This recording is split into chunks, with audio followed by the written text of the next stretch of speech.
Yes, guys, Manchester United 2, Manchester City 1. Man United have won the FA Cup.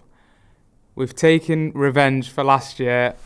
I'm here with Stephen Howson. Steve, I feel like I've not been on a video with you for a while, so this is it's a mad one to jump back on first, but how are you feeling, mate? Buzzing. Gutted that I didn't know, but buzzing. um, really happy that we played well. We deserved it. Not having what Pep said or that he didn't think United played well. We absolutely did play well. I think every single player on the pitch played their part. And even though we finished eighth this season, football's about winning stuff and making memories on the pitch. And I think we just did that. And having two teenage academy product goal scorers to win you the cup is quite special, I think, and probably isn't going to get the attention it deserves because of all the bullshit going on with the manager.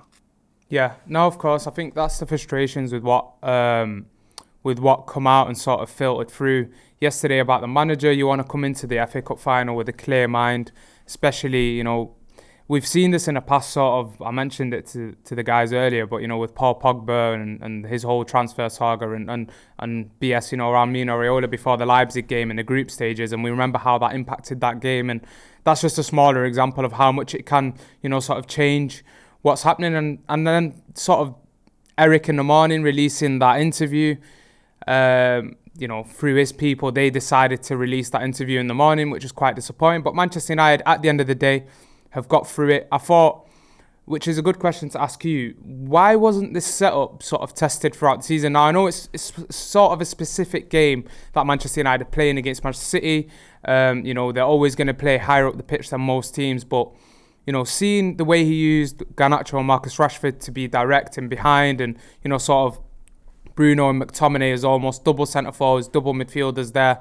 It felt like the game plan, we just blocked them and they had to, sort of go from right to left, but without finding any solution, City. And that sort of goes to what Pep says. Like, I didn't think City were anywhere near as good as Man United, in my opinion. Yes, they had the ball, but for the first 45 minutes, Man United could have had another 3 or 4 goals had they executed some of those counters better, and even going into the first 10, 15 minutes. So what did you make of that game plan from Ten Hag?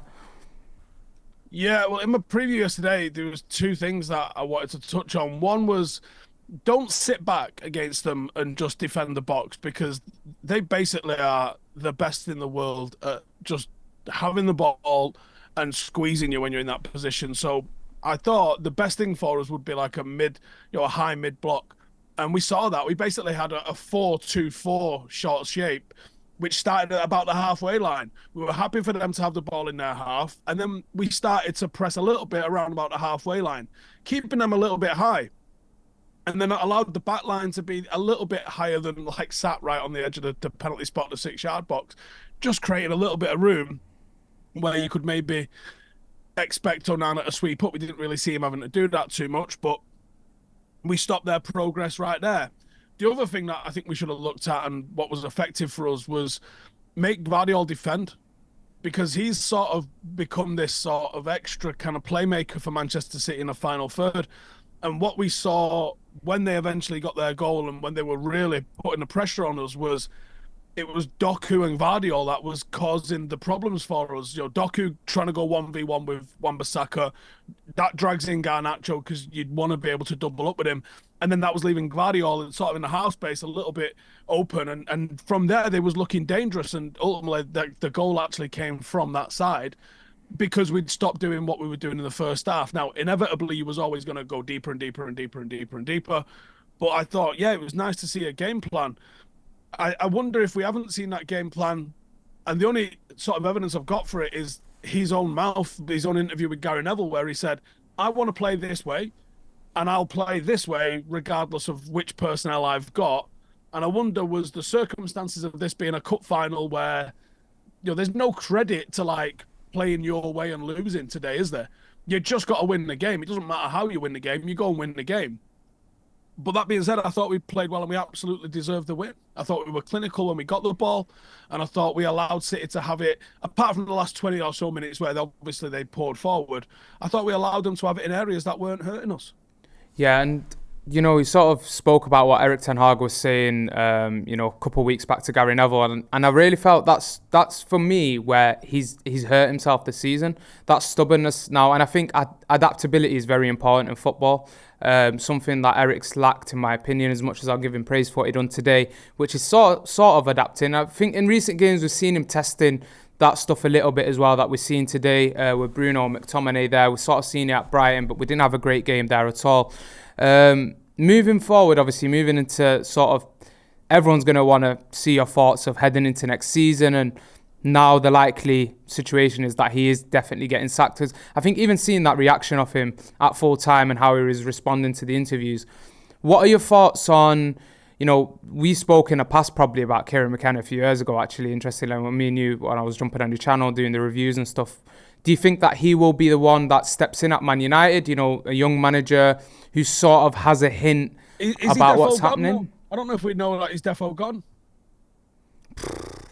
I mean, that would be massive if he stays based on winning that game, because I feel what could have happened is it's filtered through and it's been a domino effect.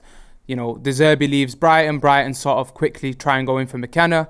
Man United have always, from what I know, touched base with that McKenna situation, just as they've done with Tuchel, with a lot of other managers, just being prepared on an outcome, which is the right thing to do. And then you look at the Poch situation with Chelsea, and I think once Chelsea moved for McKenna, I think that made Man United almost say, we've got to give this guy some sort of assurances, and that could have maybe what caused, sort of the leak that happened through The Guardian, because I don't know if The Guardian would just put out that statement just for the sake of putting it out, but What would your personal opinion be of, would you keep Erik based on that? Do you think it's better to have a restart, a complete overhaul in terms of, the coaches and bringing a new manager as well? No, I wouldn't keep him based on that, but I would keep him. And I would keep him based on the work that he's done over 2 years. We didn't persevere with Ollie when it got a bit rough. And he had 2 back-to-back high league finishes, and the criticism of him was, he hasn't won anything. Okay, but the league position's telling us that it's been pretty good here. So now I think, I'm not rewriting history here. When Ollie went, I think it was the right decision because he looked like he'd lost the confidence in himself, and I don't think he believed in himself anymore. I don't feel like that with Ten Hag at the moment, and I think that even though I've had complaints about the way we've set up and the way we've played this season, we have seen in the last 2 years what Manchester United are capable of doing with Erik Ten Hag. And if you get him the players, I think you get a result out of it. So the fact that he's already got a couple of trophies, the fact that he's already got a handful of players in there that he wants, some more successful than others, why would you change him to bring another manager in who's going to want a total flip round of the playing staff? You've got to go and get all of those transfers right. You still haven't built the backroom staff just yet. I genuinely think the easiest decision that Ineos ever have to make is no decision. Because he's got 12 months on his contract. He's not sitting on a 5-year deal. What we're going to do about this? He's got 12 months on his contract. He's just won the FA Cup. You get now the opportunity to look like you're being benevolent and patient and say, nah, do you know what? There is something with this guy. We're going to give him the start of next season. Because you're going to have to make a decision in next season. You can't get to the end of the season and then decide whether he's getting a contract or not. So you're going to have to do it after 3 or 4 months. 3 or 4 months from now, probably, if he's going to be the guy to take us forward and beyond. Now, I can understand your hand might be forced because you've got a bit of a shortlist on the go, and there's a good chance that they're all going to revolve around this summer. But the easiest decision for Ineos is do nothing. Because you don't have to make a decision right now, unless they do really have someone that they know they want, and they're going to lose them and going somewhere else. I don't think you have to make the decision. Because the second that they sack him, if they're going to lose Van Gaal him after he's just won the FA Cup, right? If they're going to do that to him, the second we get knocked out of the FA Cup next season, everyone's going to be like, wait a minute, hang on, what the fuck have you done this for? When last year we won the FA Cup, and the year before we got to a final, and now we've just been knocked out by whoever it is. If we don't make the final next year, people are going to kick off. And that's going to be pressure on Ineos, and that's going to be questioning that management committee that isn't even in situ yet. So for me, the easiest decision, and maybe even the cowardly decision for them, was no decision. But if they make a decision, if they fire him on the back of 2 trophies, 3 finals, 1 Champions League finish, and 1 season which was shit, let's not change it, that ended up in silverware, despite having more injuries than anyone else in the Premier League, then you better hope it goes fucking perfect for who you get coming in next. Because people's patience will be thin, because I think that'd be out of order to let him go now. I think from my point of view, the way I see it is they've got to go for what they believe in. Ultimately, like, down to me, I'm happy for, even though I'm more leaning towards, I think, moving on from Erik. I don't completely believe in the way he's trying to play football. I think this season, when you look at the data, I mean, we've teams in the bottom half of the Bundesliga are defending better than us. Teams in the bottom half of Liga, like teams across Europe. And I understand he's had a lot of injuries, but when you look at how he just commits bodies going forward without us really creating any patterns, with chances, it's just sort of throwing bodies for the sake of throwing bodies further up the pitch, amplifying players' weaknesses and not their strengths. There's a lot of pointers for me that's where my preference is, but I completely would understand if they say, yes, this is a commitment that we want to make. Now, it's got to be based on what they see as a vision. Now, the Kieran McKenna thing is interesting because he's a young manager, with a modern understanding of the game, you'd imagine so, obviously. And I think the fact that he has a hint of what Manchester United is before, moving on, I think they could go towards that. But like I said, I'd understand it. So as long as having that commitment. What I don't like, though, is heading into next season and saying, let's just see. And he almost said it's the coward thing to do. It's like, let's see the next 12 months. Because then it's a bit of a weird one. Because then you go into November and you're having the same sort of season. Then you sack him. And then you've got to reset mid-season.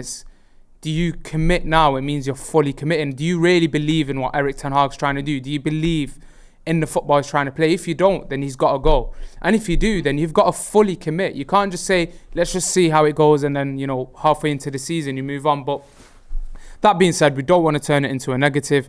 Buzzing for Erik Ten Hag, buzzing for the players. We've not really discussed too much about the game, and, before we head off, which players do you think stood out for you today? That would you say, really impressed you? Bruno, Delo, Onana made one mistake. That's the curse of being a goalkeeper, innit? You have 7 or 8 fucking great saves, and one mistake, and then everyone's like, "Moo, you shit." But that's unfortunate. It's the opposite for a striker. You can have 7 or 8 goals, shank them all over the shots on goal, shank them all over the bar, stick one in top bins, and everyone thinks you've had a great game. It is the curse of being a goalkeeper. But I think that it was a solid team performance today. They obviously worked for each other. I thought even Rashford looked pretty good. There's a lot of questions surrounding him following the end of the game. Body language, crying, is he off? What's going on? Who knows? There's so much to do. Like, it's annoying, man, because I think me and you was together actually with the Lou Van Gaal one, wasn't we? Outside Wembley. Yeah, I'm pretty sure. Yeah. So Lou Van Gaal gets dragged out the back and stuck a bullet in the back of his head. Yeah. We're still at Wembley. Yeah, I remember there's that. There's nothing pissing on your chips like that. Like, it was horrendous. And then if they do the same again today, it's fucking bang out of order, man. Because I don't think they wanted to do that today. I don't think they wanted to do that. And like I said, I think it's a domino effect of them probably going for McKenna because Chelsea were trying to wrap that up. And I think then that's filtered through, and he's probably asked for some assurances as, am I getting this job because Chelsea are here? So I don't think Ineos, and from what I know, is they've not let anything out. They were never, ever going to let anything out about the gaffer until this week was done, until FA Cup week was done. So it's quite frustrating. You spoke about Rashford, obviously, like, sort of getting emotional at the end of the game. Could that be him at Man United? We don't know. It's been a bit of there's a lot of decisions to be made. You got big name players here. You got players with attachments to the club. And it's a big job. And I think one thing is Ineos need to be ruthless and need to be saying, this is what we want to do.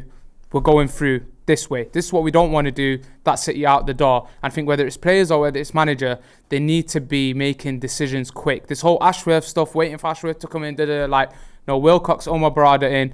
those decisions have got to come in. But yeah, a lot of interesting stuff. As long as Man United have won the FA Cup, that's all that matters today. Anyways, all that boring stuff. Like, why can't we just go and enjoy ourselves without having to think about what's going to happen with Rashford, what's going to happen with the manager, what impact does that have on transfers? Why can't we just enjoy it? It's bullshit. Yeah, exactly. And that's where Man United are always going to have eyes on them. But either way, Manchester United beat Manchester City in the FA Cup final. Final game of the season for Man United. Couldn't have ended the season any better. Horrible season all around, but honestly, beating them lot in the finals, absolutely beautiful. They've got to think about it all the way. Arsenal fans, you need to come outside. Oh my God. Yeah, Arsenal fans. Just want to talk. No trophy. Feel better. I don't even know if you do feel better, actually, because I feel pretty good right now. I'm going to be honest. It's beautiful. They couldn't do it. We've got them in the Community Shield, City, in a couple of months. So they've got to think about it all summer, and hopefully we do them in the Community Shield as well. Anyways, Steve, it's been a pleasure speaking to you, catching up again, and catch you soon, mate.